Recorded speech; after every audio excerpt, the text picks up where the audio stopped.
mudah saja bagi kita mengasihi orang-orang yang juga mengasihi kita.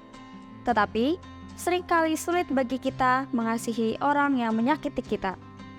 Namun, firman Tuhan hari ini mengajarkan kita untuk mampu mengasihi bahkan terhadap orang yang sulit untuk dikasihi. Dan biarlah firman ini dapat kita lakukan dalam kehidupan kita. Kami mengucapkan selamat datang kepada jemaat Tuhan, baik yang hadir secara onsite maupun yang mengikuti ibadah ini secara online. Biarlah di minggu-minggu yang akan datang kita semakin bersemangat beribadah kepada Tuhan. Firman Tuhan adalah pelita bagi kaki kita dan terang bagi jalan kita. Oleh karena itu, pastikan setiap kita untuk menghadiri Lectio Divina pada Jumat 24 November 2023 secara online melalui aplikasi Zoom Meeting. Melalui Lectio Divina, kita belajar peka terhadap suara Tuhan melalui firman-Nya. Tidak terasa sebentar lagi kita akan merayakan Natal. Kami memohon dukungan doa dari seluruh jemaat Tuhan untuk Natal umum yang akan diadakan pada Minggu 3 Desember 2023.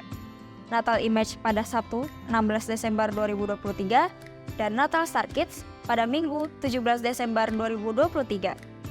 Selain dukungan doa, jemaat Tuhan dapat mendukung acara Natal melalui dana yang dapat diberikan melalui amplop persembahan khusus. Terkait dengan ibadah Natal umum, jemaat Tuhan dapat mengundang kerabat ataupun saudara dengan menghubungi panitia untuk mendapatkan undangan. Demikian rangkaian pengumuman yang dapat kami sampaikan. Tuhan Yesus memberkati.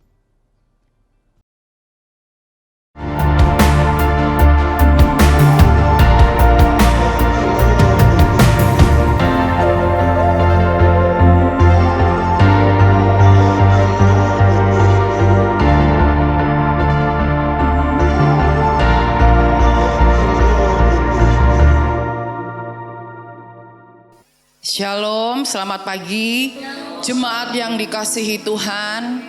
Betapa sungguh-sungguh Tuhan sangat mengasihi kita. Saudara percaya, amin. Kasih karunia Tuhan bagi setiap kita. Tidak pandang saudara dari mana, saya dari mana, semuanya sama di hadapan Tuhan. Amin. Saya undang setiap kita bangkit berdiri. Kita akan naikkan pujian kita saat ini. Kita akan beri yang terbaik buat Tuhan kita. Haleluya, karena inilah saatnya kita menyembah Tuhan, saudara.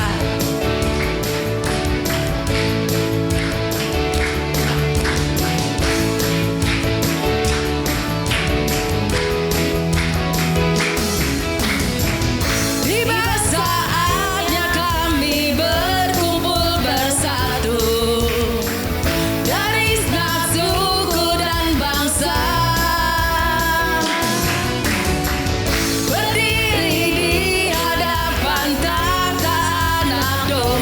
Satu suara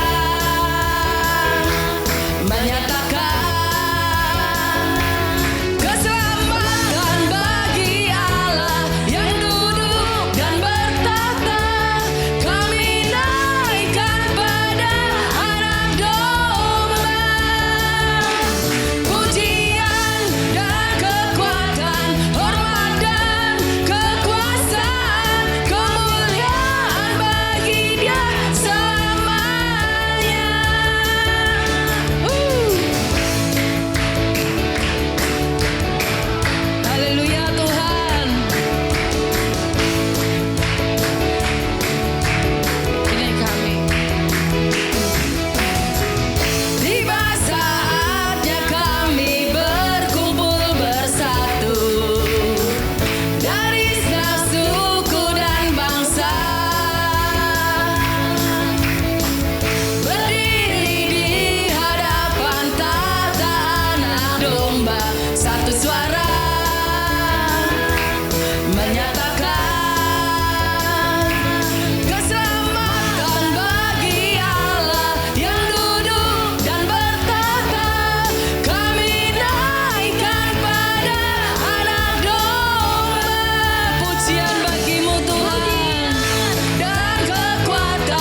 Tuhan. Kami mau terus memuji Engkau Tuhan.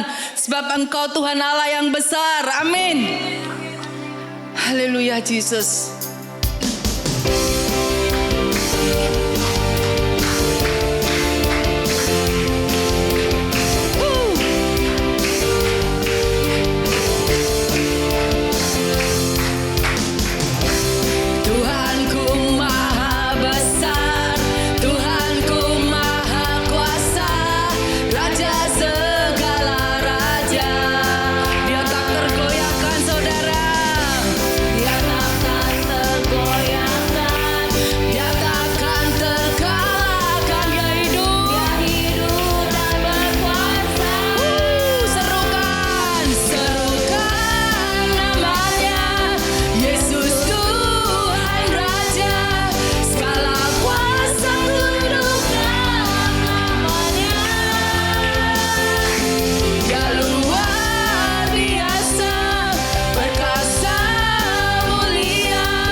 Yesus nama di atas segala nama saudara. Amin. Haleluya Tuhan. Kita katakan sekali lagi ya. Serukan namanya Yesus Tuhan Raja. Saudara angkat suara. Ini kami umat-Mu Tuhan, kami nyatakan Engkaulah Tuhan. Dia luar biasa, perkasa, mulia. Yesus nama di atas segala nama. Sekali lagi. Serukan namanya Yesus Tuhan Raja.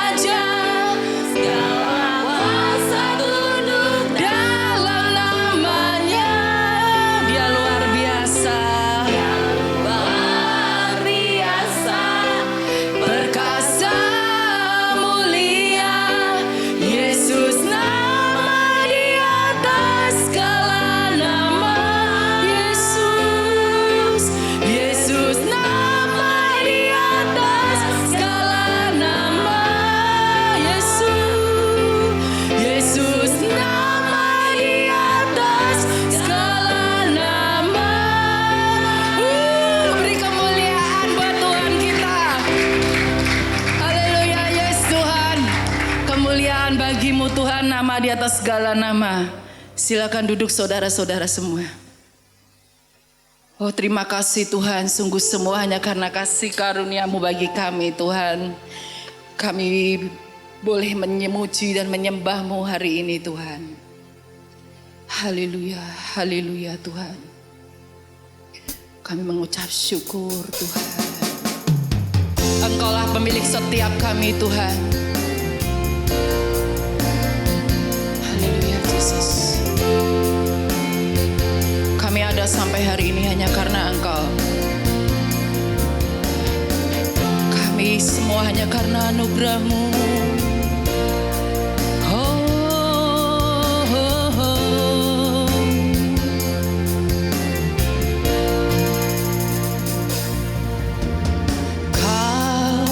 Pencipta hidupku, pemelihara jiwaku, Kau layak terima segala pujian, ku naikkan syukurku. Kau pemilik hidupku, dalam kasih setiamu Yesusku, Kau layak terima segala pujian, ku naikkan sembahku.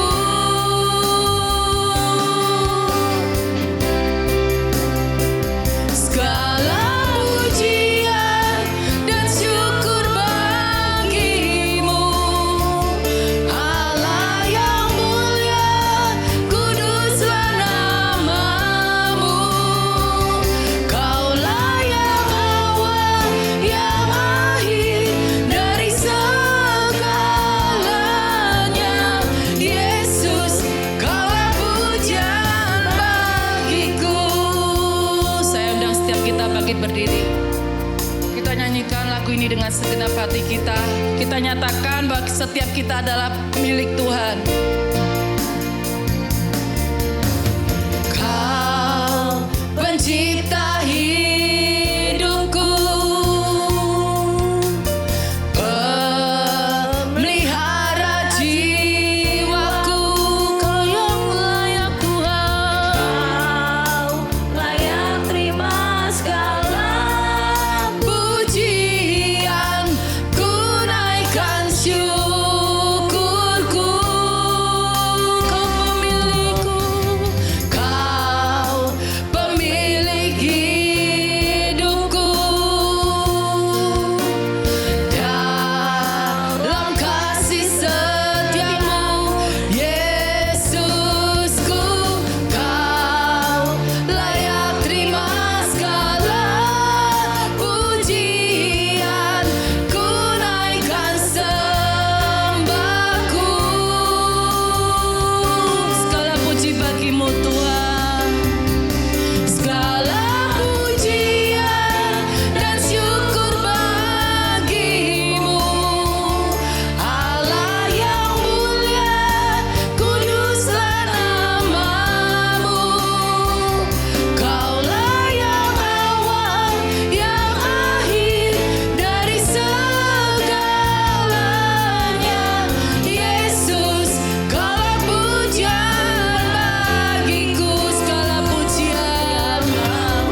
pujian kami Tuhan.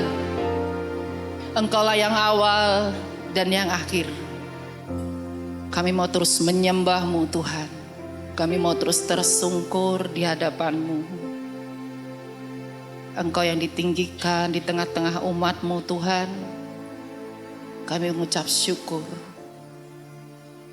Terima kasih ya Aba ya Bapa, kasih karunia-Mu bagi setiap kami.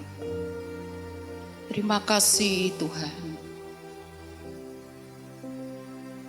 Kami siap mendengarkan kebenaran firman-Mu Tuhan. Ini kami umat-Mu. Engkau yang beri pengertian bagi setiap kami. Untuk kami menangkap apa yang Engkau mau Tuhan. Terima kasih ya Aba, kami siap mendengarkan firman-Mu Tuhan. Dan Engkau yang urapi hamba-Mu saat ini Tuhan. Untuk menyampaikan apa yang menjadi isi hati-Mu bagi jemaat-Mu di tempat ini. Terpujilah nama-Mu Tuhan, kami mengucap syukur. Segala pujian hormat hanya bagi-Mu Tuhan. Dalam nama Tuhan Yesus. Amin.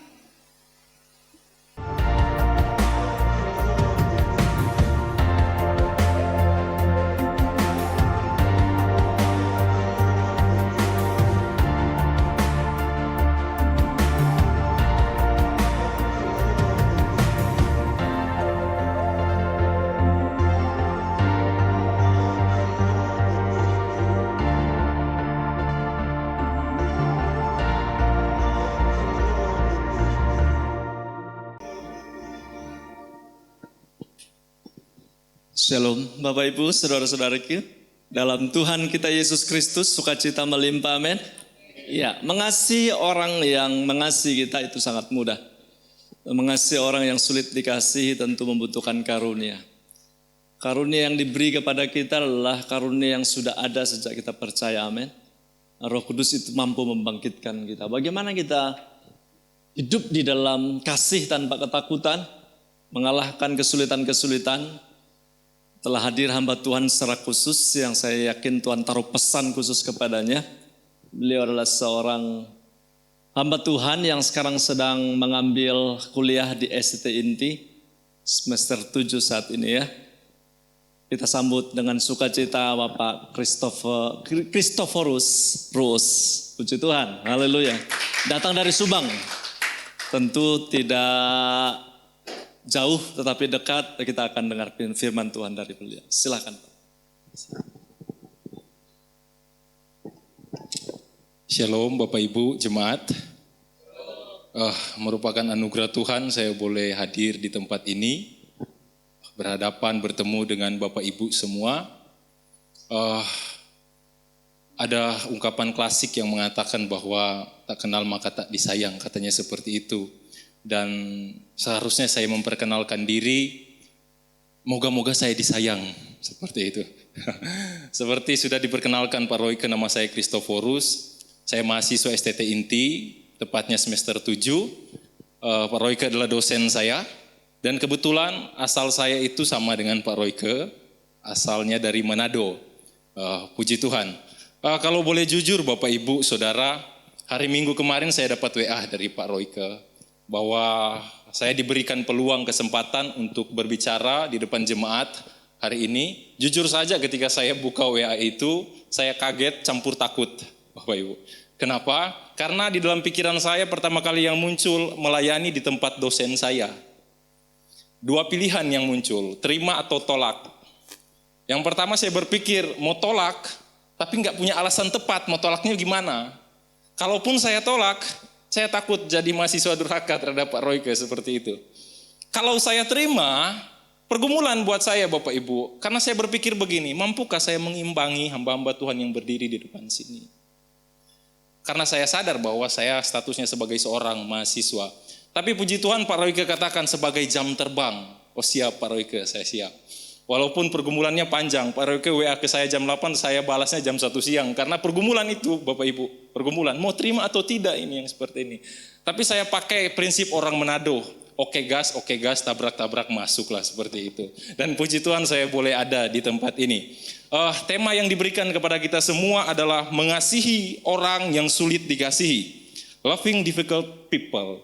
Dan teks Yang akan kita renungkan itu di dalam 2 Timotius 1 ayat 6 sampai dengan 7. Saya bacakan untuk kita semua dalam terjemahan baru 2. 2 Timotius 1 ayat 6 sampai dengan 7. Karena itulah kuperingatkan engkau untuk mengobarkan karunia Allah yang ada padamu melalui penumpangan tanganku atasmu. Sebab Allah memberikan kepada kita bukan roh ketakutan, melainkan roh yang membangkitkan kekuatan, kasih, dan penguasaan diri. Puji Tuhan. Di dalam perenungan ini Bapak Ibu, izinkan saya mulai dengan satu premis sebagai pengantar untuk kita masuk di dalam teks.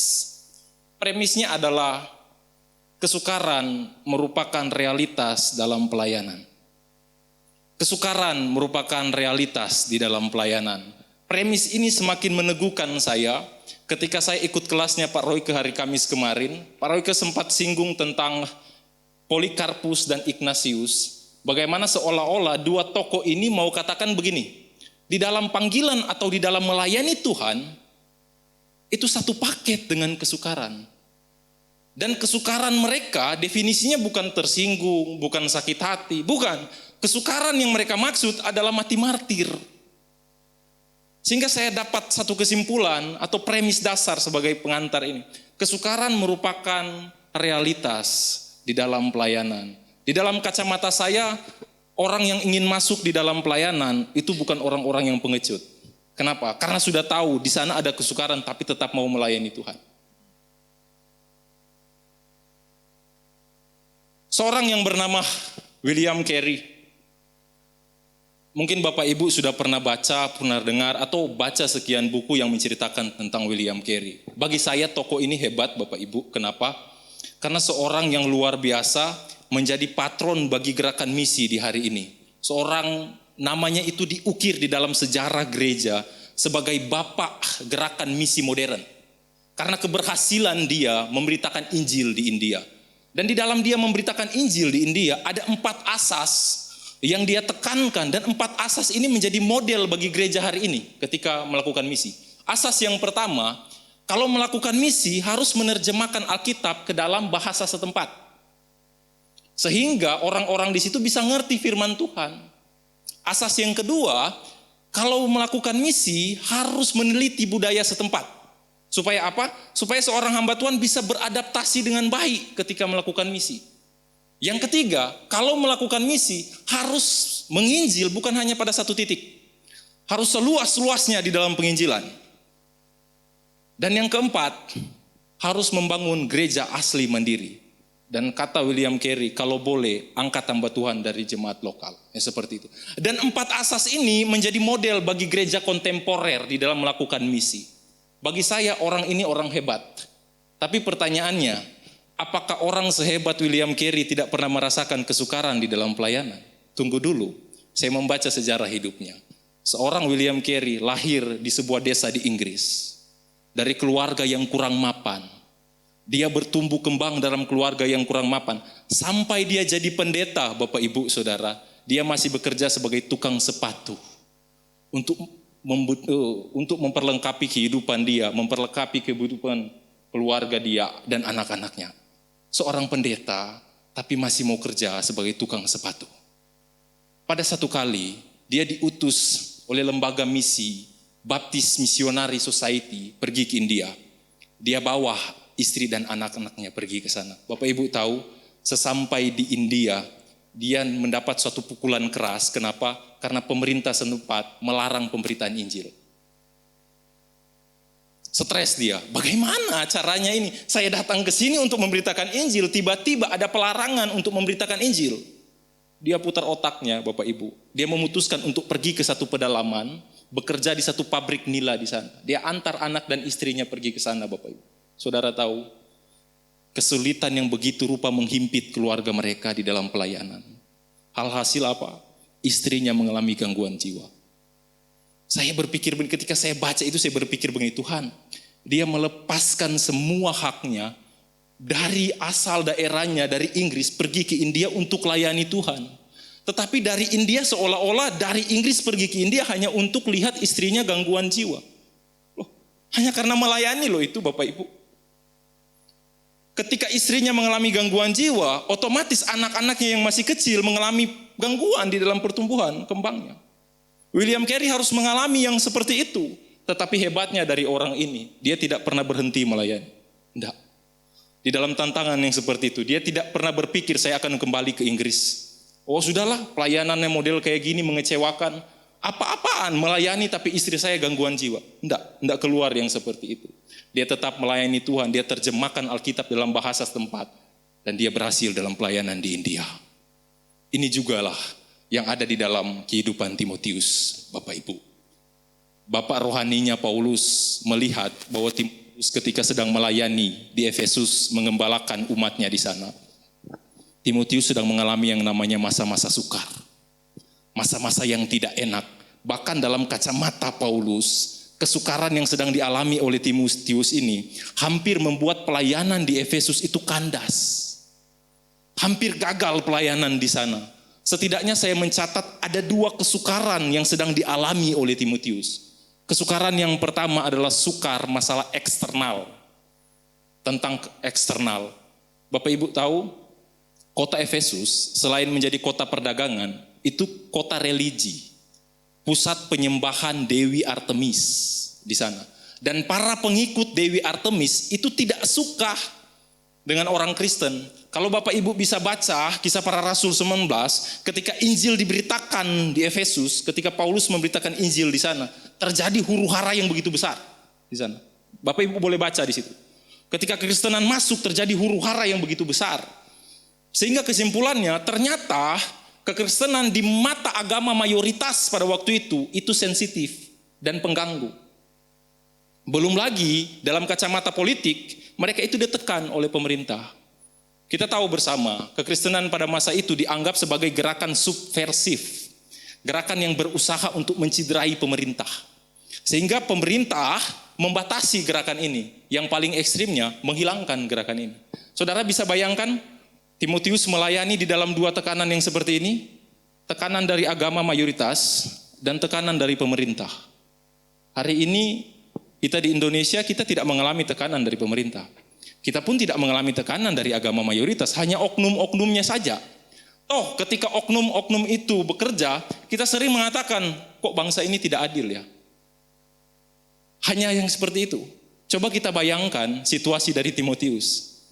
Dia ditekan oleh pemerintah, dia ditekan oleh agama mayoritas. Mengalami kesukaran di dalam pelayanan. Itu faktor eksternal. Faktor internalnya, di dalam tubuh gereja, Timotius itu harus berhadapan dengan guru-guru palsu. Di samping itu dia harus meyakinkan jemaat bahwa ajaran yang dia sampaikan ini adalah ajaran yang murni, Injil yang murni. Bukan guru-guru palsu itu ajaran yang murni. Ini nih ajaran yang murni yang saya ajarkan. Hanya masalahnya begini Bapak Ibu. Timotius itu berhadapan dengan jemaat yang meragukan kepemimpinan anak muda. Oh susah yang seperti itu Bapak Ibu. Susah, dia mau bicara apapun, jemaat akan berpikir, ini orang ini gak punya pengalaman, kok bisa-bisanya bicara depan saya. Sulit yang seperti itu. Saya kasih contoh begini, hari ini saya berbicara di depan jemaat. Jemaat tahu saya statusnya sebagai mahasiswa STT Inti. Otomatis secara pengalaman gak punya. Secara pemahaman mungkin belum.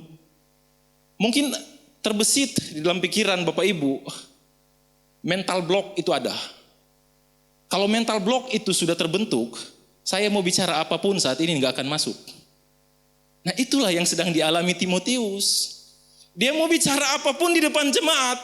Kalau jemaat sudah meragukan kepemimpinan anak muda, nggak akan masuk tuh di dalam jemaat. Nggak akan masuk.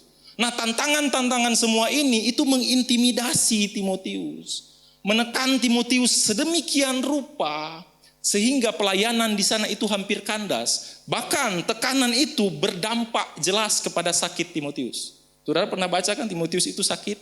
Paulus pernah kasih nasihat, kalau minum jangan cuma air, tambahkan sedikit anggur tuh. Sedikit ya Bapak Ibu ya, sedikit. Jangan sedikit-sedikit gitu. Sedikit aja, sedikit. Sedikit anggur, bukan sedikit-sedikit. Itu jadi banyak nanti. Tambahkan sedikit anggur. Berhubungan masalah pencernaanmu dan tubuhmu yang sering lemah. Tuh, tekanan di dalam pelayanan sampai jatuh sakit loh Bapak Ibu. Coba bayangkan gimana tuh tekanan seperti itu sampai dia jatuh sakit dalam pelayanan. Kalau ditarik lebih jauh lagi, tekanan yang sedang dialami oleh Timotius membuat Timotius bersifat apatis dalam pelayanan. Bersifat ragu-ragu dalam pelayanan.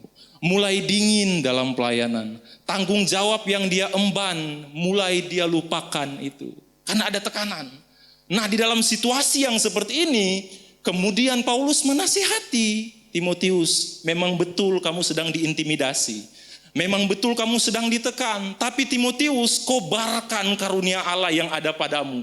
Sehingga apa? Ketika kamu mengobarkan karunia Allah, kasih itu akan dibangkitkan di dalam hatimu dan akan menyelimuti hatimu. Dan kasih itu yang akan membantu kamu untuk tetap kuat di dalam pelayanan. Sekalipun sukar, kalau kuat kasih itu mengasihi, menguasai hatimu, kamu akan tetap tahan. Kamu akan tetap berjuang sampai pada akhirnya. Nah, kasih ini juga lah yang ditawarkan kepada kita, Bapak Ibu. Hati kita harus dipenuhi dengan kasih. Kenapa? Karena ada 3 manfaat dari kasih itu. Yang pertama, hati kita perlu dipenuhi dengan kasih, sebab kasih mampu mengatasi ketakutan. Ada amin, Bapak Ibu. Kasih mampu mengatasi ketakutan. 2 Timotius 1 ayat 7, sebab Allah memberikan kepada kita bukan roh ketakutan.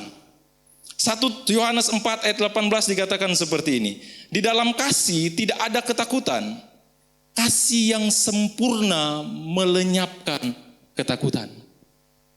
Saudara, tantangan eksternal dan tantangan internal menghantam Timotius. Dan itu membuat dia takut. Belum lagi Bapak Ibu, di dalam Timotius ketika dia sedang melayani, dia berpikir begini loh. Bapak rohani saya sering keluar masuk penjara karena memberitakan Injil. Otomatis saya juga suatu saat nanti akan masuk penjara.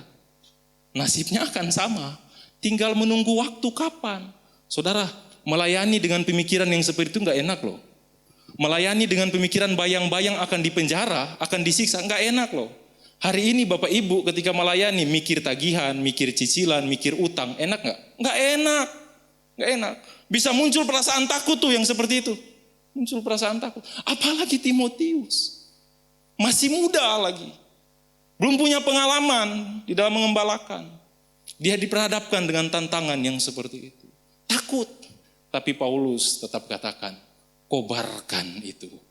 Kobarkan karunia Allah yang ada padamu. Ketika kamu kobarkan itu, kasih akan bangkit dan kasih akan memampukan kamu mengkikis, mengatasi segala ketakutan yang kamu sedang alami. Bapak Ibu, hari ini ketakutan apa yang sedang kita alami? Bangkitkan kasih itu di dalam hati kita. Agar kasih itu menghapus setiap ketakutan. Firman Tuhan sudah jelas, kasih yang sempurna melenyapkan ketakutan. Satu ilustrasi Bapak Ibu, satu kali ada seorang ibu punya bayi. Dia tidurkan bayinya di kamar, lalu dia pergi ke pasar belanja. Banyak belanjaannya Bapak Ibu. Terima kasih. Dia pergi ke pasar, banyak belanjaan yang dia bawa. Sekitar jarak 20 meter dengan rumahnya, dia lihat rumahnya kebakaran. Saudara tahu apa yang dia lakukan? Dia lepas belanjaannya, terus dia lari ke dalam rumah itu. Karena kenapa? Dia pikir anaknya ada di dalam kamar. Dia masuk di dalam kobaran api itu tanpa rasa takut loh Bapak Ibu. Dia ambil anaknya dan dia keluar. Saudara, padahal mungkin si ibu ini kalau goreng ikan kena cipratan minyak saja takut. Ini masuk di dalam kobaran api dia berani. Kenapa? Karena perasaan kasihnya kepada anaknya. Kasihnya itu melenyapkan rasa takut. Bapak Ibu, sekali lagi, bangkitkan kasih itu dalam kehidupan kita. Karunia Allah yang ada pada kita, bangkitkan, kobarkan lagi itu, supaya kita dikuasai oleh kasih Tuhan. Dan ketika kasih Tuhan menguasai kita, segala ketakutan itu kita bisa atasi. Si ibu ini lihat kobaran api, kalau manusia normal pasti takut loh, takut. Pendeta pun pasti takut masuk dalam api. Mau dia puasa 1 bulan pun, 1 minggu tetap takut masuk dalam kobaran api. Si ibu masuk hanya karena perasaan kasih dia kepada anak. Saya teringat tahun 2018 Bapak Ibu. Waktu itu saya sekolah Alkitab di Jawa Tengah, di Purbalingga, sebelum saya masuk inti. Pada waktu itu ketika kami sekolah di sana, kami diberikan tontonan orang-orang yang melayani mati martir, Bapak Ibu. Karena pada waktu itu sekolah Alkitab kami itu sasarannya itu untuk pergi ke suku-suku memberitakan Injil. Hanya 1 tahun Bapak Ibu, dalam mungkin kata-katanya sedikit kasar, masih bego-begonya dalam sekolah Alkitab seperti itu. Terus kami diberikan tontonan orang-orang yang mati martir. Ada yang dipenggal lehernya terus bisa sambung kembali yang seperti itu. Ada yang mati, ada yang misionaris namanya Eliot dengan teman-temannya pergi ke suku Wadani, dibunuh semuanya dan mati. Ketika melihat tontonan-tontonan yang seperti itu Bapak Ibu, saya keluar kelas, terus saya berpikir begini, ini sekolah Alkitab atau apa ya? Terus seolah-olah akan menjerumuskan kami dalam kematian seperti itu. Saya bilang tadi masih bego-begonya dalam sekolah Alkitab, belum 1 tahun loh. Saudara, pikiran saya waktu itu begini, bagaimana caranya saya bisa kabur dari sekolah Alkitab ini? Sudah takut saya, sudah takut. Satu hari saya berpikir tentang itu, sampai saya ajak teman saya ngobrol, gimana caranya kita keluar dari sekolah Alkitab ini. Teman orang Manado sama. Saya bilang begini, kalau sekolah Alkitab ini di Manado, saya udah kabur. Sayangnya ini ada di Jawa. Kalau saya lari, nggak punya duit, nggak ada pegangan, nggak punya HP juga pada waktu itu. Wah, saya lebih takut kalau keluar nggak punya apa-apa, bisa mati di jalan saya. Jadi bergumul sepanjang malam itu Bapak Ibu. Besoknya Bapak Ibu, kami diberikan tontonan, tapi beda. Tontonannya itu kesengsaraan Yesus. Yesus dia disiksa, dia dihantam dengan cambuk, dia digantung di atas kayu salib. Saudara tahu, pada waktu saya nonton itu, muncul perasaan kasih saya terhadap Yesus. Kemarin saya takut untuk beritakan Injil. Hari itu ketakutan saya hilang. Kenapa? Karena kasih saya sudah dibangkitkan. Kasih melenyapkan ketakutan. Pada waktu itu belum saatnya diutus, saya sudah bergejolak, utus saya. Karena sudah bergejolak kasih, nggak lagi takut. Pemikiran saya mati ya udah mati. Kasih melenyapkan ketakutan. Itu poin yang pertama. Yang kedua, hati kita perlu dipenuhi dengan kasih, sebab kasih mampu mengatasi kesuaman. Kasih mampu mengatasi kesuaman. 2 Timotius 1 ayat 6. Karena itulah aku peringatkan engkau untuk mengobarkan karunia Allah. Paulus menasihatkan Timotius, kobarkan karunia Allah. Saudara, apa yang dialami oleh Timotius itu tidak mudah sekali lagi.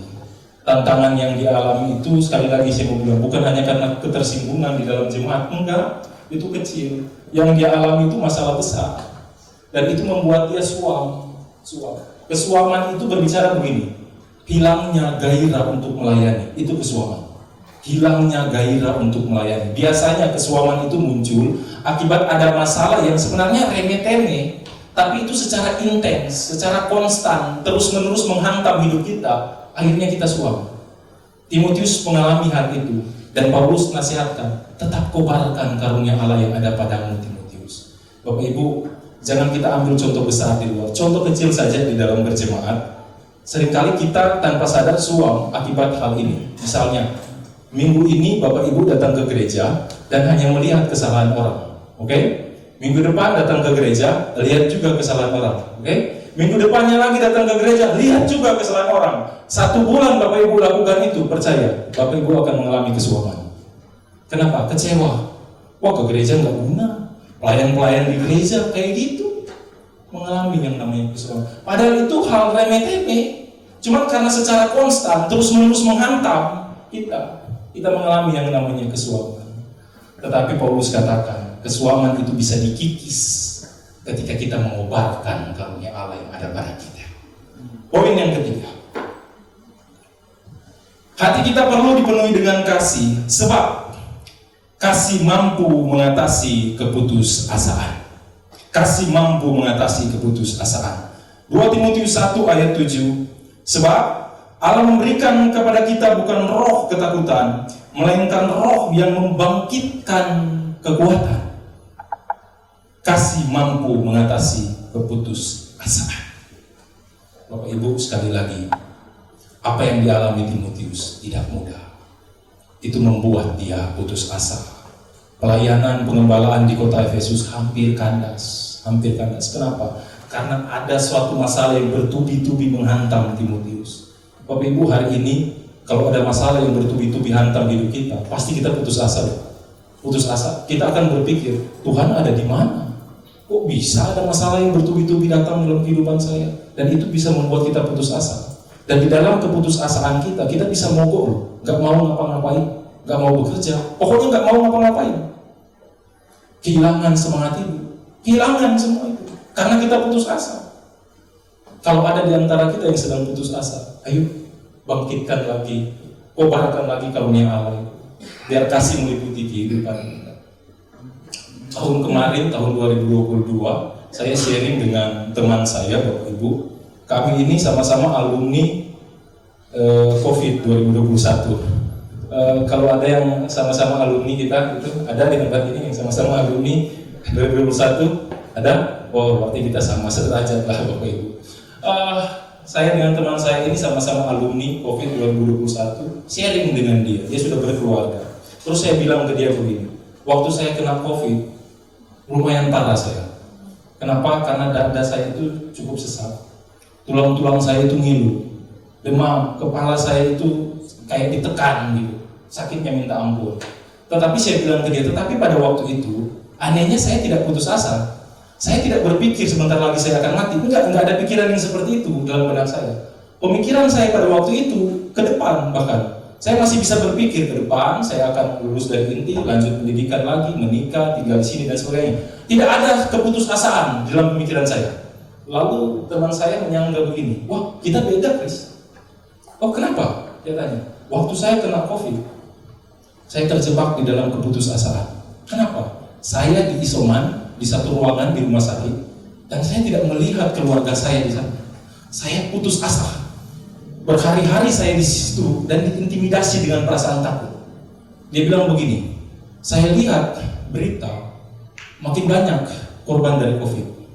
Makin banyak, dan saya berpikir saya ini tinggal tunggu waktu kapan saya akan meninggal. Kalaupun saya meninggal, keluarga saya tidak bisa lihat saya kuburnya di mana gitu, karena sudah dibungkus. Itu mengintimidasi dia. Sebentar lagi saya akan mati. Terus saya tanya, lalu kenapa kamu bisa bertahan?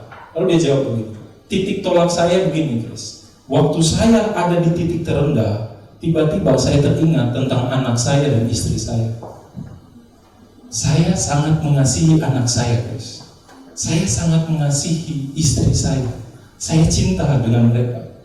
Ketika perasaan kasih itu muncul, saudara, dia katakan begini, saya semangat lagi untuk hidup. Yang kemarin saya putus asa, enggak lagi itu. Semangat lagi saya. Saya yakin saya akan sembuh. Saudara bisa ambil pelajaran dari cerita ini. Yang awalnya putus asa, tiba-tiba ketika muncul perasaan kasih dia terhadap istri dan anak-anaknya, terkikis tuh keputusasaan, hilang keputusasaan itu karena kasih menguasai kehidupannya. Bapak Ibu, hari ini apakah kita juga ada di dalam posisi itu? Ada hal-hal yang menghantam hidup kita dan kita putus asa. Mungkin Bapak Ibu boleh ke gereja tapi sedang putus asa. Mungkin Bapak Ibu melayani, tapi sedang putus asa. Nggak ada yang tahu, hanya Bapak Ibu yang tahu. Solusinya apa? Solusinya satu, kobarkan karunia Allah di dalam diri. Sehingga kasih itu meliputi kehidupan kita. Dan kasih akan membantu kita, membawa kita mengatasi keputusasaan. Dari teks-teks ini kita bisa ambil satu kesimpulan. Penderitaan itu bisa memunculkan yang namanya ketakutan. Bisa memunculkan yang namanya kesuaman. Bisa memuncul yang namanya keputusasaan. Tetapi apakah kita akan diam di situ? Tentu tidak. Kita ingat nasihat Paulus kepada Timotius, kobarkan karunia Allah. Apakah teks-teks yang kita renungkan ini relevan dengan kehidupan kita? Seperti halnya Timotius yang menghadapi kesukaran dalam pelayanan, mungkin juga jemaat di tempat ini merasakan hal yang sama. Tapi pertanyaannya, apakah dalam kesukaran kita tetap mengobarkan kasih itu? Ataukah kita membiarkan ketakutan, kesuaman, dan keputusasaan menggerogoti hidup kita? Nah kalau sudah begini, apa yang harus kita lakukan? Saya kasih 3 praksis untuk kita terapkan. Yang pertama, kita harus mengevaluasi diri kita. Kita harus tanya kepada diri kita. Ketika saya melayani Tuhan dan kesukaran menghantam hidup kita, apakah kasih itu tetap berkobar? Ataukah kita semakin dingin di hadapan Tuhan? Semakin apatis di hadapan Tuhan? Merasa direpotkan ketika dikasih pelayanan? Nggak mau lagi ambil tanggung jawab di dalam pelayanan? Kalau itu sedang terjadi dalam kehidupan kita, kita harus terapkan yang nomor 2. Memohon agar Roh Kudus menjamah hati kita. Minta Tuhan, minta ampun ke Tuhan. Minta Roh Kudus membakar lagi hati kita, agar semangat kita di dalam pelayanan itu berkobar lagi. Mau melayani lagi. Ketika dikasih tugas untuk pelayanan, kita ambil tanggung jawab itu untuk melayani sungguh-sungguh. Kepercayaan dikasih kepada kita terapkan itu, kita lakukan itu. Nah, kuncinya apa? Minta dulu Roh Kudus jamah hati kita. Kalau memang kita ada di posisi itu, sudah drop, sudah dingin, sudah apatis, sudah merasa, oh kalau melayani, merasa direpotkan gitu kalau melayani. Yuk, minta Roh Kudus jamah hati kita. Pulihkan lagi hati kita. Dan poin yang ketiga, kita harus terlibat di dalam pelayanan. Mau tidak mau, kita harus terlibat di dalam pelayanan. Satu kali, ada rekan saya, dia datang kepada saya dan ngomong begini, Bapak Ibu. Chris, kayaknya seumur hidup saya tidak mau melayani lagi. Saya kaget. Orang ini dulunya di dalam pelayanan itu berkobar-kobar, tapi kemudian dia katakan seperti itu. Saya tanya, alasannya kenapa?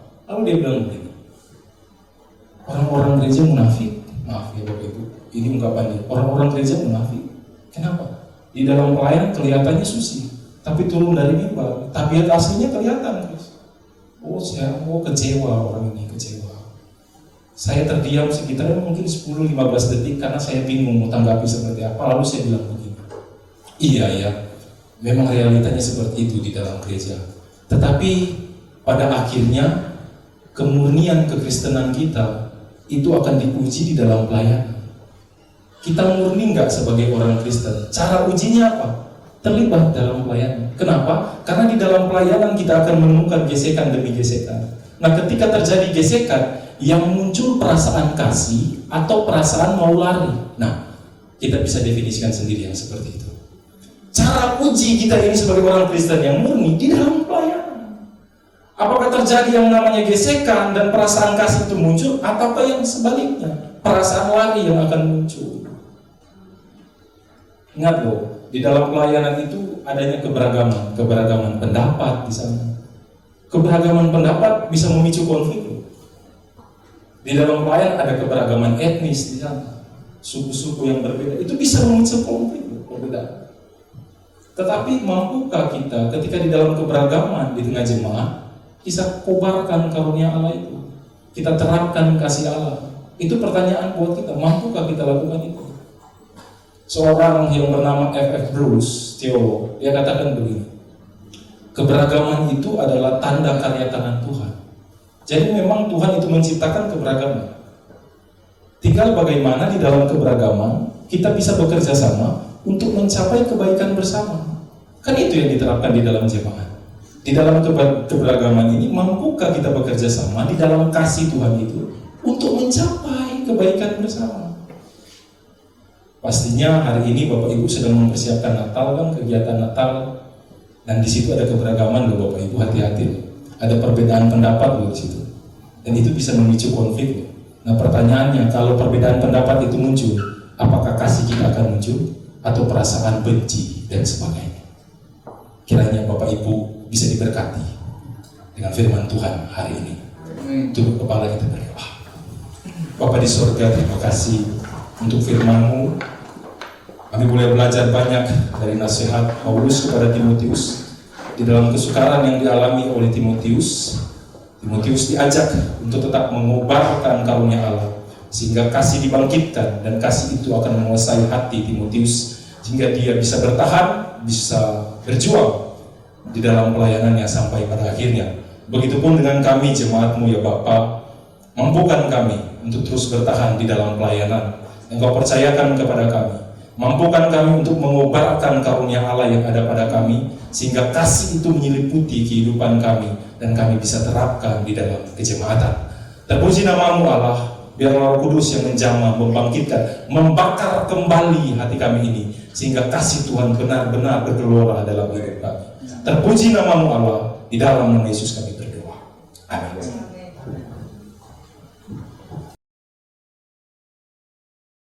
Kasih-Mu besar, dahsyat Engkau Tuhan.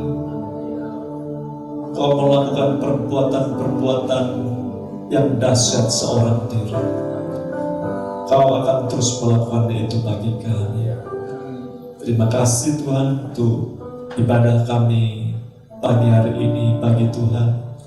Kesempatan kami bisa mempersembahkan pujian sembah, berikan persembahan-persembahan baik janji iman, persepuluhan maupun korban, persembahan-persembahan yang lain.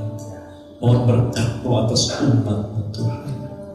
Terima kasih untuk kesempatan kami bisa dibekali lewat firman Tuhan, lewat hamba-Mu Pak Kristoforus. Tuhan telah utus ke tempat ini, mohon berkat-Mu atas hamba-Mu ini. Berkati berlimpah-limpah, beri masa depan dalam pelayanan, semakin memuliakan Tuhan dari saluran berkat kasih. Bapa di sorga, menyerahkan setiap jemaat Tuhan dengan segala pergumulan mereka. Dalam nama Yesus, turut campur tanganlah setiap persoalan-persoalan umat-Mu. Terima kasih untuk kesempatan kami bisa dibekali lewat firman Tuhan, lewat hamba-Mu Pak Kristoforus. Tuhan telah utus ke tempat ini, mohon berkat-Mu atas hamba-Mu ini. Berkati berlimpah-limpah, beri masa depan dalam pelayanan, semakin memuliakan Tuhan dari saluran berkat kasih. Bapa di sorga, menyerahkan setiap jemaat Tuhan dengan segala pergumulan mereka.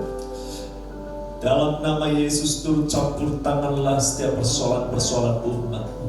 Sekecil apapun yang mereka jalani, Tuhan tidak tinggal diam, Tuhan ada di sana. Karena Engkau setia menyertai umat-Mu, setia kepada janji-Mu Tuhan. Walaupun ada saat-saatnya umat-Mu tidak setia, kasih setia-Mu tetap bagi umat-Mu. Karena Engkau tidak pernah berdusta, Engkau tetap menggenapi janji-Mu Tuhan. Engkau Tuhan bukan manusia, Engkau Allah atas alam semesta ini.